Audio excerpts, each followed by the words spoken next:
Episode 292, Come Follow Me, Building Your Great Work Like Nehemiah, with Heather Rackham. Welcome to Latter-day Life Coaches, the podcast where each episode is a conversation between me, Heather Rackham, and one of my amazing coach colleagues. Each coach here is a member of the Church of Jesus Christ of Latter-day Saints and a highly trained, experienced life coach making a great impact in the lives of their clients. And together, we have one main goal, helping you live your best life no matter what. You ready for this conversation with the coach? Here we go. What if the opposition you're facing isn't a sign to stop, but proof that you're building something that matters? This week, Heather explores the inspiring story of Nehemiah, a reluctant leader who helped rebuild Jerusalem despite overwhelming obstacles. Through a life coaching lens, she uncovers timeless principles that apply to our families, faith, careers, relationships, and personal growth. In this episode, you'll learn why your vision often needs protection before it needs publicity, how to interpret resistance and opposition differently, how healthy boundaries are essential to fulfill your purpose, what Nehemiah teaches us about staying focused on our God-given work, and how coaching helps us remain aligned with our deepest convictions. If you've ever questioned your direction, become discouraged by obstacles, or struggled to protect your priorities, this episode offers practical tools and fresh perspective. Please enjoy. Hey, everybody. Welcome to the podcast today.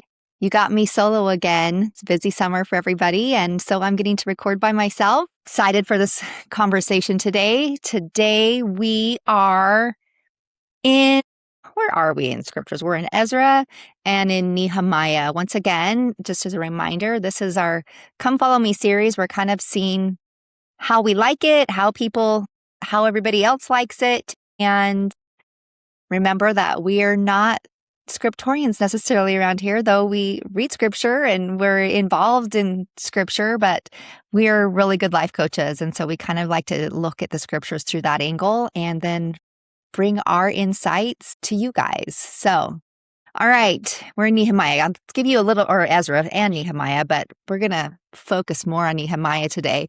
So quick context on where we are in the scriptures. Israel has been in captivity in Babylon for 70 years. The temple is destroyed. Jerusalem is in ruins. The people are scattered. And then something really remarkable happens. God moves the heart of Cyrus, the king of Persia. He's a Persian king, not even one of God's covenant people. And Cyrus issues a decree. He says to let the Israelites go home. Let them rebuild. And I want you to sit with that for a second. The help came from the last place anyone would have looked. So the people return, and Nehemiah, a cupbearer to the king, hears that Jerusalem's walls are still broken down. And he feels called to do something about it. This is the setup right here we're going to talk about. He's a reluctant leader. He's in a broken city. It's an impossible task. And there's a God, our God, who keeps showing up in very unexpected ways, at least Nehemiah thought. What we are going to talk about today is three things I see in Nehemiah that I think are incredibly relevant to our lives right now. Vision before announcement, opposition as confirmation, and boundaries. So let's go. Right, vision before announcement. Before Nehemiah tells a single person what he's planning to do, he does something really interesting. He goes out at night quietly, just him and a few trusted people, and he inspects the walls. He does not call a town meeting first. He does not post it on social media. He does not ask for opinions. He doesn't ask for anybody to, hey, I'm doing a challenge. I'd love for you to join me. He gets clear privately before going public. I think we underestimate how important that is. We live in a world that wants us to announce our goals the second we have them. Whether we feel that we need to, whether we just so that we can have people on board, whether we need it for accountability, whether we need it for justification or validation that we're doing something that is right and good. It's different for all of us. We share it on social media. We tell our friends. We make it official, right? And sometimes that works. Accountability is real, but sometimes we announce it before we're ready. And then we let other people's reactions shape something that was not theirs to shape in the first place. Nehemiah understood that vision needs to be protected in early stages. He knew what he was supposed to do. He had already prayed about it. He had already cried about it, and he'd already asked God for help. Then he went and he looked at the actual walls with his own eyes before he said a word. There's really something grounded about that. And this is kind of how I translate it into my own personal life, that I need to do my own inner work first. I need to get really clear on what I'm doing, why I'm doing it. The why is so important. And then look at the actual situation. Then I can bring other people in. I'm thinking back to a situation in my life where I felt very impressed that I needed to do something, and I did not want to do it. This is kind of the opposite of what I'm talking about here with Nehemiah, but I didn't want to do it. I didn't feel strong enough to do it. I didn't feel brave enough to do it. And I never told anybody that I had felt impressed to do it because I was afraid I wouldn't be able to actually do that thing. And I didn't want anybody to judge me for not doing the thing that I thought that I should do. So I kept it close to my heart. And I did the thing, and I was actually really glad that I did the thing. And I'm not going to say what it was, but really glad that I did it, and also really glad that I kept it close to my heart, kept it to myself, because I didn't have to worry about other people's judgments getting involved. I didn't have to think about what other people might think. I just got to focus on me and God and rely on the strength that I needed from my heavenly parents in order to do the thing. So, like I said, we can do our own inner work first, get really clear, and then we can bring other people in if we feel like we need to. In coaching, we talk about this a lot. How many times have we had a great idea, we shared it too soon, and let someone else's doubt become our doubt? Nehemiah really protected the vision until it was strong enough to withstand outside voices. And that is really key here. We have to have our own conviction, our own confirmation so many times before we can listen to others so that we can really be clear on what it is that we want to do. And I love that piece right there, right? That we can be strong enough to withstand outside voices. So I want to ask you something. Is there something in your life right now that you have been announcing before you have done your own inner work on, or something that you're feeling like you want to say you're going to do before you've gotten really clear about your own conviction to do it? Or on the flip side, is there something you've been sitting with privately that's actually ready to come out? So I know those are kind of general, but I think they're going to be general in your life too. But think if there's anything specific that you're on either side of the fence there on. All right. The other thing I want to bring up is opposition as confirmation. Here's something I want you to notice about the book of Nehemiah. Every single time Nehemiah makes progress, opposition gets louder. I know you've all seen that in your life too. He announces the plan to rebuild. Sanballat, I hope I'm saying that right, and Tobiah show up immediately to mock him. They said the wall was so weak that even a fox walking on it would break it down. The work continues. The opposition escalates. They start plotting, threatening, trying to create fear. And what does Nehemiah do? He keeps building. I think we've been taught that opposition means we're doing something wrong, that if something is hard, it must not be right, that friction is a sign to stop. But Nehemiah's story tells a completely different version. The opposition did not show up when Nehemiah was sitting at home doing nothing. It showed up when he was moving, when he was building, when he was making progress. What if we started reading opposition a little bit differently? And as coaches, this is kind of what we do. This is a lot of what we do, is helping people shift perspectives, gain a different understanding of how they're seeing things, and maybe viewing it a different way if you're looking at things from a mindset perspective. So what if we started reading things a little bit differently? What if opposition is actually a sign that you're doing something that matters, that you're building something worth tearing down? I'm not saying every hard thing is a divine assignment. I am saying, though, that if you're doing meaningful work and things are getting harder, that is not automatically a red flag. I fall victim to believing that many times. Things get hard and I just like, oh, this is just never going to work. And I throw up my hands. But looking at it from that, like, what if this means I'm trying to do something meaningful here? Gives me strength and courage to keep moving forward. Sometimes it is a confirmation. In coaching, like I said, I see this pattern all the time. A client starts doing the work, really doing it, and then things get uncomfortable. Old patterns push back, relationships shift, internal resistance spikes. A lot of times, especially if you're working with a couple, people start getting really clear on who they are and who they want to be. And sometimes things in their relationship actually can get harder for a while. And even if you're the only person doing the work in your family or among your friends, like, things shift a little bit because you start behaving a little bit differently. You start behaving a little bit more in a way that seems true to you and in alignment with who you are. And it requires other people sometimes this is a new behavior, and they have to kind of figure out where they fit in that. So sometimes things get a little bit more uncomfortable before things can improve.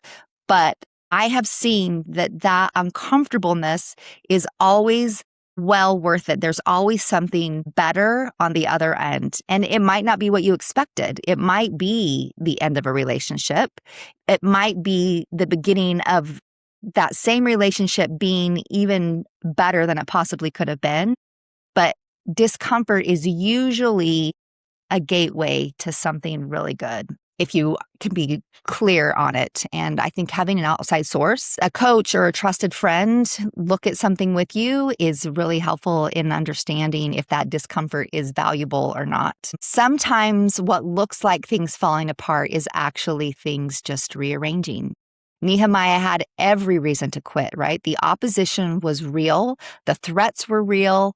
The fear was real, but he had done his inner work. He knew what he was called to do. And he had enough faith in both God and himself. And I think that's really key. We can have faith in both of those things, in God and ourselves, to keep going. Think about your own life right now.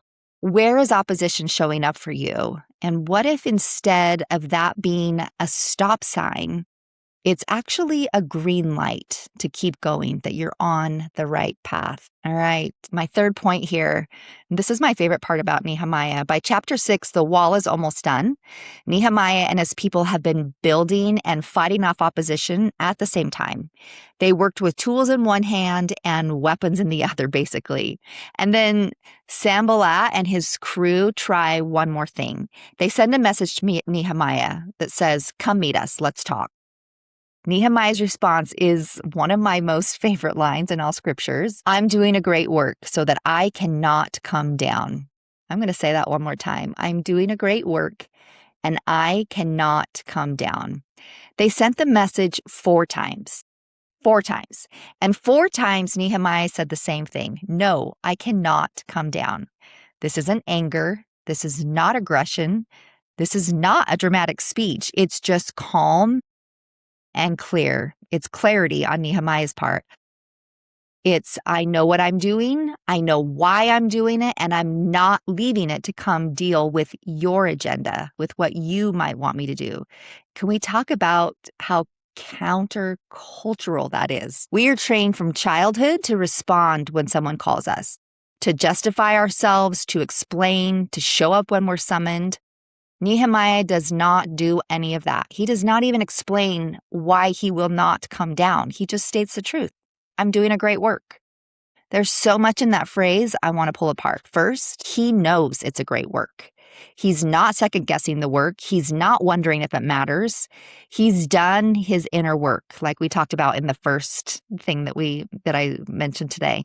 He knows his calling. He's not going to abandon it to manage someone else's discomfort. Second, he cannot come down. Will not. It's cannot. This is not just a preference, it's a conviction. And how many times have we said yes to something when we knew we should have said no? How many times have we come down from a wall because someone asked us to? This is the essence of what boundaries actually are. It's not a wall to keep people out. It's clarity about what you are here to do. Nehemiah is not mean to Sanballat. He doesn't attack him.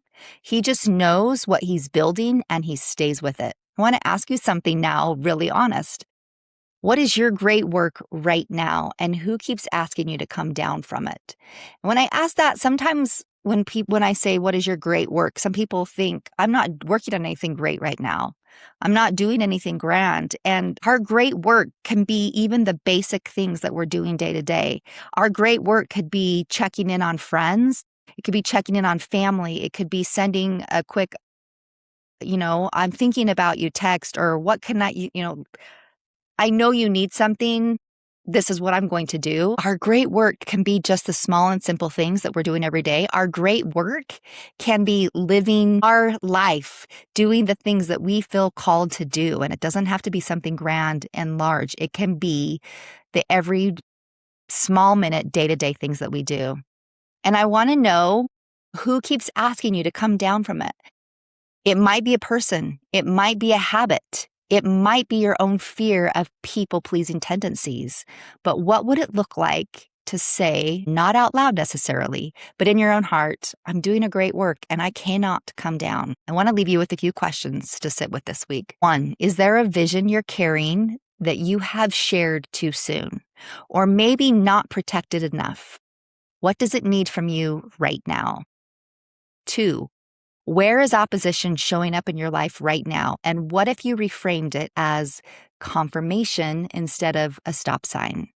And 3, what is your great work? And what are the things, the people, the habits, or fears that keep asking you to come down from doing it? You do not have to answer all these today. Just let one of them sit with you. Nehemiah was not a superhero. He was a cupbearer who felt called to something bigger than himself. He did his inner work quietly before going public. He kept building when the opposition got loud. And when people tried to pull him away from his calling, he just said, I'm doing a great work and I cannot come down. You have a great work to do too. It might be a business. It might be your family. It might be the healing you're doing inside yourself that nobody else can see yet, but it is great. You do not have to come down from it. And that's what I want to leave you with. Thanks for being here with me this week, and we will see you again next time. Hey, we just wanted to thank you for spending part of your day here with us at Latter-day Life Coaches and being part of this conversation. Share this with your friends so that you can have a conversation with them on this topic as well. And as always, subscribe so you don't miss a single episode. Have a good one, my friends.